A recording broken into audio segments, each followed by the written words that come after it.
Welcome to my YouTube channel to the point learning. आज मैं आपके साथ क्लास 12 फिजिकल एजुकेशन का next chapter that is biomechanics and sports के MCQs discuss करने जा रही हूँ, जिसमें आज मैं आपके साथ 67 क्वेश्चंस जो मैंने मैराथन स्टार्ट की है चैप्टर्स की, उसी को कंटिन्यू करते हुए 67 क्वेश्चंस के मैराथन आज मैं आपके साथ डिस्कस करूँगी।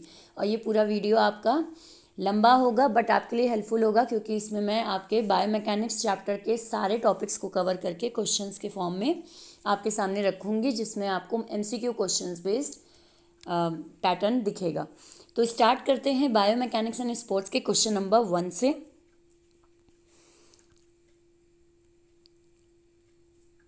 Okay, the major goal of biomechanics and sports is, major goal biomechanics का स्पोर्ट्स में क्या होता है?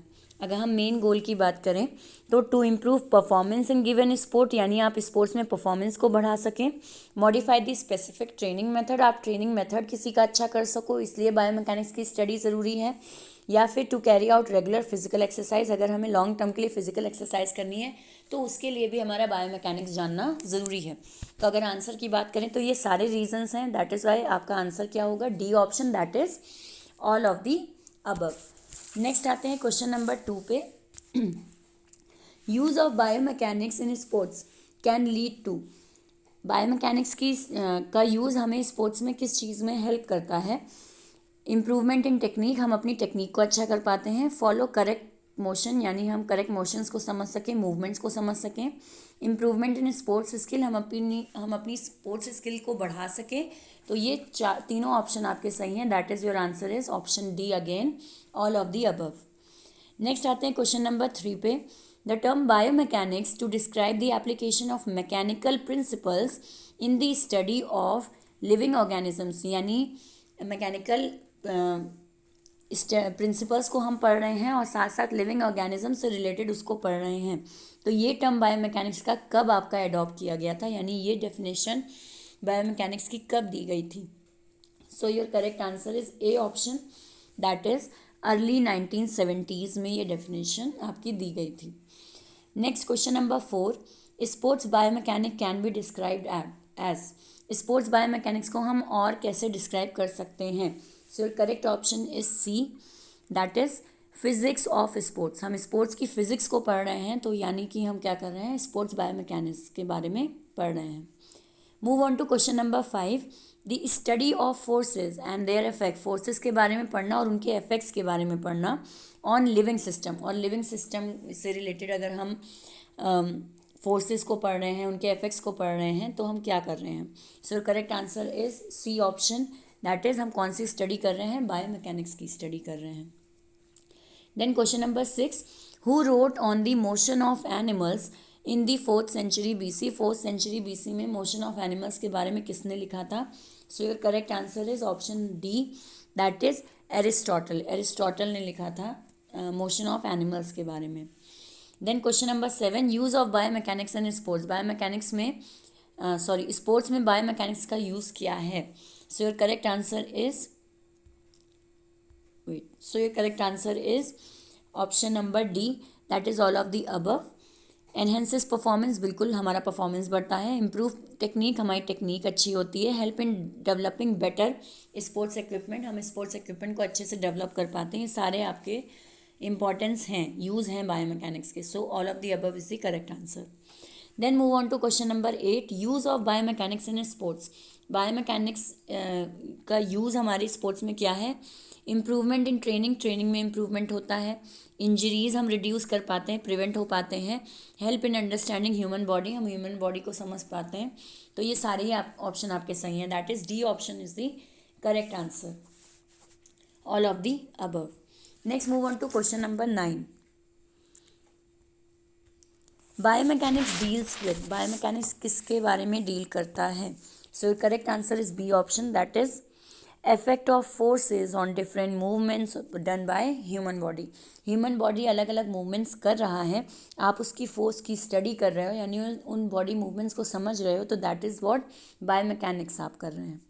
Then question number 10, which is not the importance of biomechanics, इनमें से कौन सी बायोमैकेनिक्स की इम्पॉर्टेंस नहीं है? नॉट लगा हुआ है। So your correct answer is A option, to understand physiology of human body. आप ह्यूमन बॉडी की फिजियोलॉजी की स्टडी कर रहे हो, उससे समझ रहे हो, तो उसका मतलब बायोमैकेनिक्स नहीं है। अब इसमें बाकी ऑप्शन भी देख लेते हैं। To understand the structure of movement, आप मूवमेंट के स्ट्रक्चर्स को समझते हो, उनका इफेक्ट मूवमेंट पे समझते हो, बिल्कुल सही है। आप टेक्निक को इम्प्रूव कर पाते हो, तो ये भी बिल्कुल इंपॉर्टेंस है, वन ऑफ द इम्पॉर्टेंस है आपकी। इम्प्रूवमेंट ऑफ स्पोर्ट्स इक्विपमेंट, आप स्पोर्ट्स इक्विपमेंट के बारे में इम्प्रूवमेंट समझ पाते हो, तो वो भी आपका बायोमैकेनिक्स की इंपॉर्टेंस है। अगर हम कहें कि to understand physiology of human body, आप ह्यूमन बॉडी की फिजियोलॉजी को समझ पाते हो, तो वो चीज़ आपकी इसमें इंक्लूडेड नहीं है, वो बायोमैकेनिक्स नहीं है। हम मूवमेंट के बारे में पढ़ते हैं, फिजियोलॉजी ऑर्गन्स और बॉडी स्ट्रक्चर एनाटॉमी इन सब के बारे में नहीं पढ़ते, इसलिए फिजियोलॉजी ऑफ ह्यूमन बॉडी नहीं हम पढ़ते हैं। That is why your answer is A option, ये इंक्लूडेड नहीं है। देन आते हैं क्वेश्चन नंबर 11 पे। The term rest and motion are studied under, हम मोशन और रेस्ट के बारे में किस टर्म के अंडर में पढ़ते हैं? So correct answer is option B, that is biomechanics में हम पढ़ते हैं मोशन और रेस्ट के बारे में। Then move on to question number 12। Biomechanics which deals with the analysis of the action of force in legitimately the branch of, अगर हम एनालिसिस कर रहे हैं एक्शन का, फोर्स वगैरह का, बायोमैकेनिक्स इस सब की डील कर रहा है, तो इसको हम कौन सी ब्रांच कहेंगे, यानी किस ब्रांच की स्टडी हो रही है? So correct answer is physics. बिल्कुल, बायोमैकेनिक्स में आपका फिजिक्स और बायो इन्वॉल्व है, सो फिजिक्स यहाँ पे आपका टर्म आएगा बायोमैकेनिक्स से रिलेटेड। नेक्स्ट मूव ऑन करते हैं क्वेश्चन नंबर 13 पे। The study of internal and external forces acting on athlete या फिर प्लेयर इज कॉल्ड, अगर आप इंटरनल एक्सटर्नल फोर्सेस के बारे में पढ़ रहे हैं, तो इस स्टडी को हम क्या कहते हैं? So correct answer is sports biomechanics कहते हैं, option A. Question number 14। Biomechanics helps in, biomechanic किस चीज़ में हेल्प करता है? So correct answer is A option, improving performance of athlete. Treating injuries of sports person, तो ट्रीटिंग नहीं होगा इसमें, ऑप्शन पे ज़रा ध्यान देने वाली बात है कि ऑल ऑफ दी अबव हम कर सकते हैं आंसर, बट ऐसा नहीं है। क्यों? बहुत माइन्यूट से आपके मिस्टेक दिए हैं। ट्रीटिंग, हम ट्रीट नहीं करते हैं इंजरीज़ को, हम प्रिवेंट करते हैं। बायोमैकेनिक्स की मदद से हमें चोट ना लगे, उसकी प्रिवेंशन का हम इंतज़ाम करते हैं बायोमैकेनिक्स की स्टडी करके। Then increasing friction between the athlete और ग्राउंड और एथलीट के बीच फ्रिक्शन बना रहे, तो ये चीज़ बायोमैकेनिक्स नहीं है। देन आते हैं next, all of the above, तो बिल्कुल नहीं, जब हमारे दो ऑप्शन गलत हैं तो ऑल ऑफ दी अबव नहीं हो सकता। सो इम्प्रूविंग परफॉर्मेंस ऑफ एथलीट, तो बिल्कुल बायोमैकेनिक्स हेल्प करता है एक एथलीट के परफॉर्मेंस को इम्प्रूव करने में। So option A is the correct answer. Next आते हैं क्वेश्चन नंबर 1 पे। टाइप ऑफ मूवमेंट से रिलेटेड हम पढ़ेंगे, जिसमें फ्लेक्शन, एक्सटेंशन, एबडक्शन और एडक्शन पढ़ेंगे। So the circular motion combining flexion, extension, abduction and adduction, ये सारे अगर कंबाइन हैं तो उस टर्म को हम क्या कहते हैं?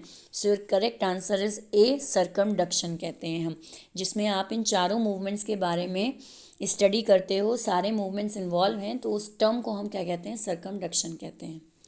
Next question number 2। The term flexion refers to, flexion का मतलब क्या होता है? So your answer is bending, आप बेंड कर रहे हो तो वो चीज़ फ्लेक्शन कहलाती है, यानी दो आपकी बॉडी जॉइंट्स के बीच डिस्टेंस रिड्यूस हो रहा है, तो दैट इज़ फ्लेक्शन, बेंडिंग हो रही है। देन एक्सटेंशन इज, एक्सटेंशन का मतलब क्या होता है? तो एक्सटेंशन का मतलब होता है आपका स्ट्रेटनिंग, आपकी दो जॉइंट्स के बीच जो स्पेस है वो बढ़ रहा है, एक्सटेंड हो रहा है, तो उसे हम एक्सटेंशन कहते हैं।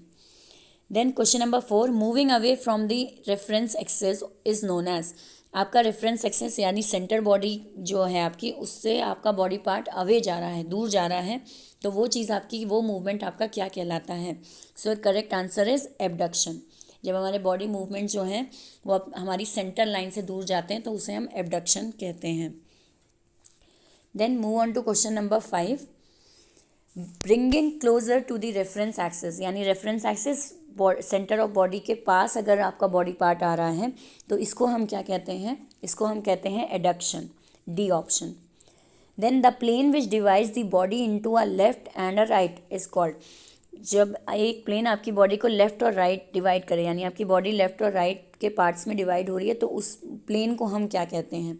So correct answer is B option, that is sagittal plane कहते हैं। जब आपकी बॉडी को लेफ्ट और राइट में डिवाइड किया जाता है तो सेजिटल प्लेन कहलाता है वो।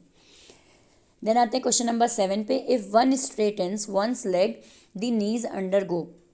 जब आप बॉडी को स्ट्रेट कर रहे हो, अपने लेग्स को स्ट्रेट कर रहे हो, तो आपकी नी किस तरीके से मूव करती है, यानी नी कौन से डायरेक्शन में, घुटना कौन से डायरेक्शन में मूव करता है।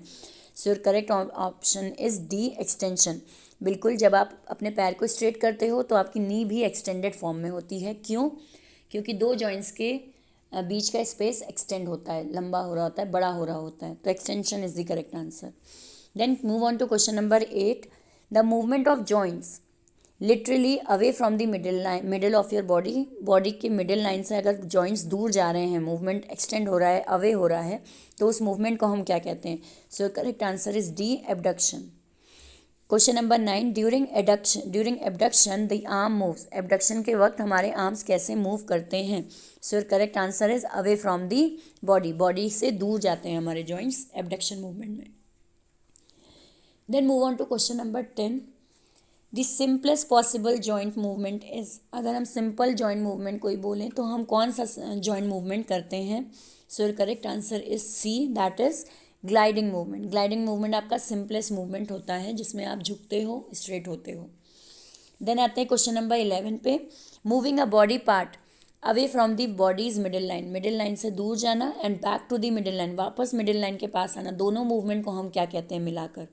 So correct answer is option number C, that is abduction और एडक्शन कहते हैं हम उस मूवमेंट को। Then question number 12, when a joint moves and reduce the angle between the bones to joint the movement is called. यानी movement, जब joint का movement आपका रिड्यूस हो रहा है एंगल बिटवीन द बोन्स में, तो उस मूवमेंट को हम क्या कहते हैं। रिड्यूस हो रहे हैं यानी जॉइंट्स आपके पास आ रहे हैं, तो वो मूवमेंट आपका कहलाता है बी, दैट इज फ्लेक्शन कहते हैं हम उसे। Rotation of the body part can be. आपका रोटेशन, जो बॉडी पार्ट का रोटेशन है, वो किस तरीके का हो सकता है। So correct answer is C option, that is towards और away from the centre of the body. आप कोई भी मूवमेंट करते हैं तो आपकी जो सेंटर ऑफ बॉडी है, यानी जो आपका बीच का जो धड़ का एरिया है, वहाँ से जो सेंटर लाइन आपकी है, उससे आपका जॉइंट दूर ही जा रहा होगा या फिर पास आ रहा होगा। देन आते हैं नेक्स्ट पे question number 14, that is when the angle between the two bones decreases. दो बोन्स के बीच एंगल डिक्रीज हो रहा है, कम हो रहा है, तो उसे हम क्या कहते हैं। So your answer is flexion, again A option. Then question number 15, which of the following are the axis of rotation. इनमें से किसको हम एक्सिस ऑफ रोटेशन कहते हैं, यानी मेन एक्सिस जहाँ पे आपकी बॉडी रोटेट करे, तो वो आपका एक्सिस कहलाता है। D option, that is all of the above. Sagittal axis, frontal axis, vertical axis, इन सारे एक्सिस पर आपकी बॉडी जो है वो एक अपना सेंटर पाती है, एक एक्सिस पाती है रोटेशन के लिए। So option D is the correct answer. Next move on to question number 16, the type of movement in which the angle between joints decreases. आपके जॉइंट्स का एंगल डिक्रीज हो रहा है अगेन, तो उस मूवमेंट को हम क्या कहते हैं। Answer is A, that is flexion कहते हैं। Then question number 17, straightening parts of a joint so that angle increases. आपका एंगल इंक्रीज हो सके, आप बॉडी को स्ट्रेट कर रहे हो, तो वो चीज़ क्या कहलाती है। Option B, that is extension कहलाती है। Then question number 18, moving a part away from the middle line is called. आपकी मिडिल लाइन से बॉडी का पार्ट दूर जा रहा है, तो उसे हम क्या कहते हैं। उसे हम एबडक्शन कहते हैं। Question number 19, moving a part towards the mid line, यानी मिडिल लाइन के पास आ रहे हैं आपके जॉइंट्स बॉडी पार्ट, तो उस केस में वो मूवमेंट क्या कहलाता है। ऑप्शन डी, दैट इज उसे हम एडक्शन कहते हैं। Then flexion and extension are a part of. Flexion और एक्सटेंशन किसका पार्ट है, यानी कौन से मूवमेंट के अंडर में आते हैं। So your correct answer is A option, angular कहते हैं फ्लेक्शन और एक्सटेंशन को। The study of human body and various forces acting on it is called. ये आपकी डेफिनेशन दे रखी है, तो किस चीज़ की डेफिनेशन दे रखी है। Your correct answer is biomechanic. ये बायोमैकेनिक की डेफिनेशन दे रखी है, जिसमें ह्यूमन बॉडी और उसके फोर्सेस से रिलेटेड हम स्टडी करते हैं, तो वो बायोमैकेनिक्स कहलाता है। Then question number 22, flexion is the movement of. Flexion कैसा मूवमेंट है, अगर हम देखें तो option number C, bending around the joint. आप अपने जॉइंट के पास ही बेंड कर रहे हो, जॉइंट्स को मोड़ रहे हो, तो वो चीज़ आपकी फ्लेक्शन कहलाती है। When we throw the shot put, the movement involved in। जब हम शॉर्ट पुट को थ्रो करते हैं तो हमारा कौन सा मूवमेंट हो रहा होता है actually. So correct answer is A option, that is extension of elbow joint. बिल्कुल, आप कुछ भी फेंकेंगे तो आपकी एल्बो, यानी जो आपकी कोहनी है, उस कोहनी से आपके जॉइंट्स जो हैं वो एक्सटेंड ही होंगे, खींचेंगे। So extension of the elbow joint. Then question number 24, extension means, extension का मतलब क्या होता है? So correct answer is C, that is extending around the joint. आपके जॉइंट में एक्सटेंशन हो रहा है तो उसे हम एक्सटेंशन कहते हैं। Then question number 25, that is during abduction the arms, abduction के टाइम हमारे आर्म्स कैसे मूव करते हैं? So correct answer is C option, that is away from the middle line. Abduction में हमारी मिडिल लाइन से दूर जाते हैं हमारे joints. Then question number 26, during adduction arms move, और वही एडक्शन में हमारे आर्म्स कैसे मूव करते हैं? So your correct answer is A option, towards the middle line of the body, यानी बॉडी लाइन के पास आपके जॉइंट्स का आना क्या कहलाता है? एडक्शन कहलाता है। Then move on to question number 27, extension is the movement of, extension कैसा मूवमेंट है आपका? So correct answer is C option, the angle of joint increases.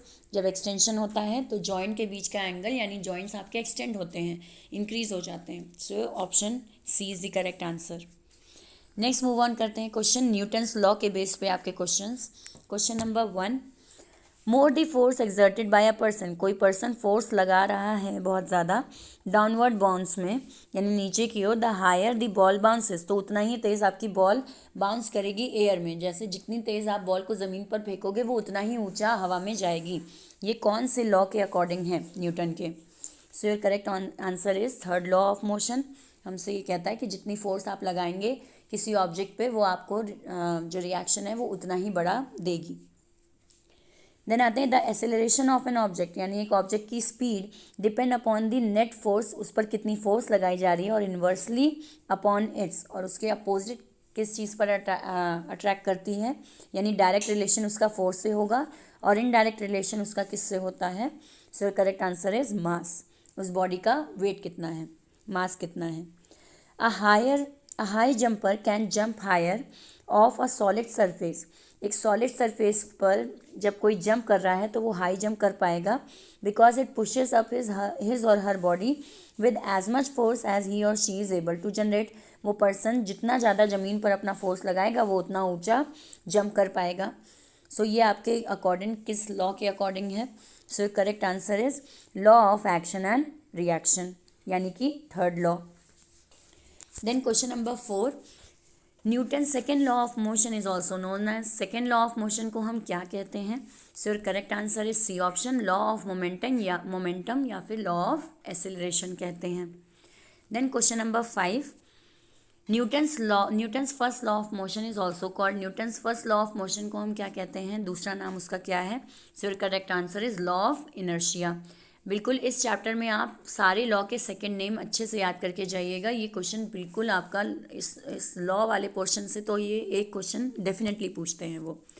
Then according to the Newton second law, Newton second law के according greater the momentum imparted to an object, यानी जितना ज़्यादा momentum आप impart करेंगे किसी object पे उतना ही क्या होगा? सो correct answer is more will be it's acceleration, उतनी ही तेज़ उसकी स्पीड हो जाएगी जिस चीज़ पर आप अपना फोर्स लगा रहे हो। Then according to Newton's second law of motion, force is the product of mass and, product होता है मास का जब आप किसी चीज़ पर फोर्स लगाते हो, और किस चीज़ का? तो फोर्स किस मास के साथ साथ आपका दूसरा कनेक्शन जो होता है वो होता है आपका एसेलरेशन से, स्पीड से। मास और स्पीड का रिलेशन होता है आपके सेकेंड लॉ ऑफ मोशन में। Then question number 8, acceleration due to an external force acting on a moving object is technically defined as change in dash of the object।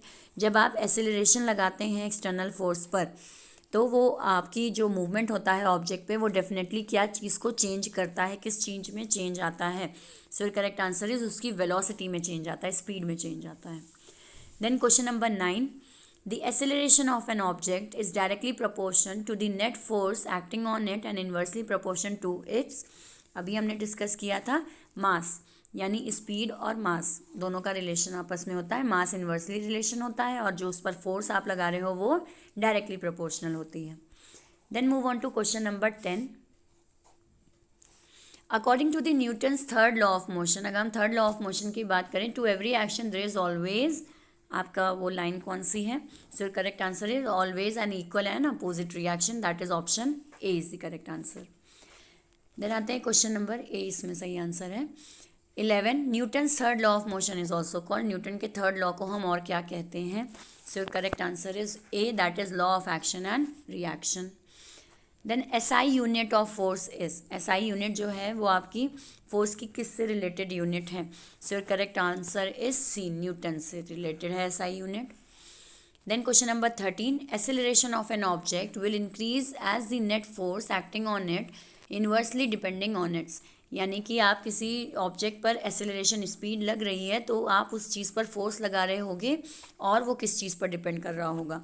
So answer is मास. बिल्कुल, speed मास आपके acceleration मास और force आपकी speed को दर्शाती है.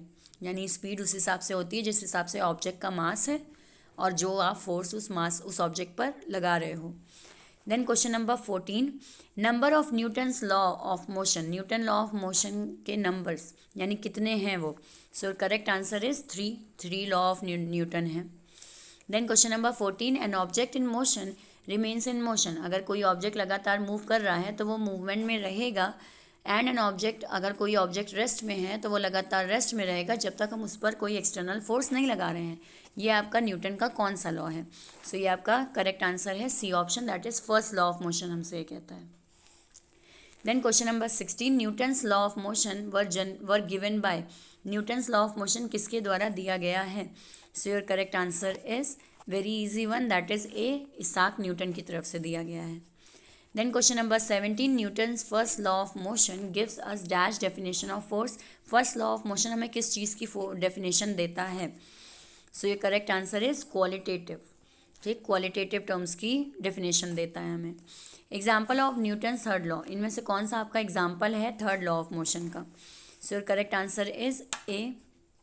One sec. So your correct answer is C, that is in swimming, a swimmer pushes the water backward and in return he gets pushed forward. Newton third law होता है आपका action और reaction का. जितना तेज आप आगे फोर्स लगाएंगे swimming pool में पानी की ओर, वो पानी पीछे जाकर उतना ही आप पर फोर्स लगाएगा और आपको आगे की ओर बढ़ाएगा. So C is the correct answer. Then question number 19 पे आते हैं. To every action there is an equal and opposite reaction, it is accordance with Newton's law. ये आपका लॉ जो इक्वल एंड अपोजिट रिएक्शन का है, ये कौन सा लॉ है? Again easy one, third law of motion. हमारी इस लाइन को, इस न्यूटन्स की इक्वल एंड अपोजिट रिएक्शन की लाइन आपकी थर्ड लॉ ऑफ मोशन से है, थर्ड लॉ ऑफ न्यूटन से है. देन आते हैं क्वेश्चन नंबर 20 पे. Which of the Newton's law of motion applies to an athlete performing high jump from a solid surface? अभी हमने एग्जाम्पल डिस्कस किया था जब एक एथलीट एक सॉलिड सरफेस पे हाई जंप कर रहा है, कस के जंप कर रहा है, तो उसका रिएक्शन जो भी होगा, ये आपका एग्जाम्पल किस लॉ से रिलेटेड है? तो जब वो जितना तेज़ वो ज़मीन पर अपना जोर लगाएगा उतना ही तेज़ वो उतना ही ऊंचा जंप कर सकता है. सो ये आपका किस लॉ के बेस पर है? So correct answer is C, that is third law. Every action there is an equal and opposite reaction, third law हमसे ये कहता है. Then which is not the Newton's law of motion. इनमें से कौन सा न्यूटन लॉ नहीं है? So correct answer is A, that is law of conservation of energy. ये आपका लॉ ऑफ न्यूटन नहीं है. Then question number 22, which of the following is one of the Newton's law of motion. इनमें से कौन सा न्यूटन लॉ ऑफ मोशन है? So correct answer is A option, that is law of inertia. Speed का जो आपका law of inertia है वो न्यूटन्स लॉ ऑफ मोशन है. देन आते हैं नेक्स्ट पे question number 23, Newton's third law of motion refers to. Third law of motion जो है वो किससे रिलेटेड है?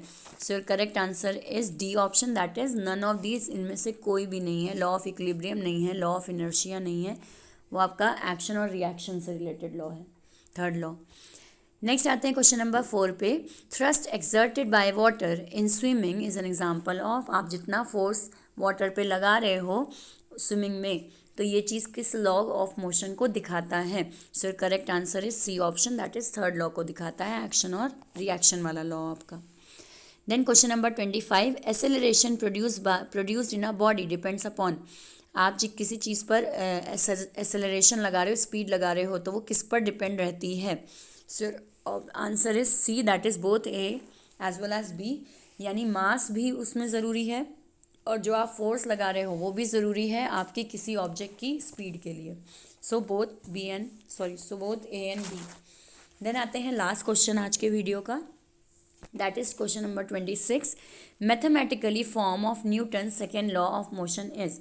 अगर हम मैथमेटिकली कहें तो आपका सेकेंड लॉ किस कोटेशन को या मैं कहूँ किस इक्वेशन को दिखाता है न्यूटन का second law. So correct answer is B, that is force is equal to mass into acceleration. So ये आज मैंने आपके इस वीडियो में 67 क्वेश्चंस डिस्कस किए हैं बायोमैकेनिक्स एंड स्पोर्ट्स के। आई होप ये क्वेश्चंस आपको समझ में आए हों। अगर कहीं कोई भी क्वेरी है आपकी तो कमेंट सेक्शन में ज़रूर लिखें, और अगर मेरा वीडियो अच्छा लगा है तो लाइक का बटन ज़रूर क्लिक करें, और अगर अभी तक मेरे चैनल को सब्सक्राइब नहीं किया है तो सब्सक्राइब ज़रूर करें, बेल आइकन पे क्लिक करें ताकि जैसे ही वीडियो अपलोड हो आपके मोबाइल पे उसका नोटिफिकेशन तुरंत आ जाए। और ज़्यादा से ज़्यादा मेरे चैनल को शेयर करें अपने फ्रेंड्स और क्लासमेट्स में। और बाकी आपके बोर्ड एग्ज़ाम के लिए all the best. Thank you and have a nice day.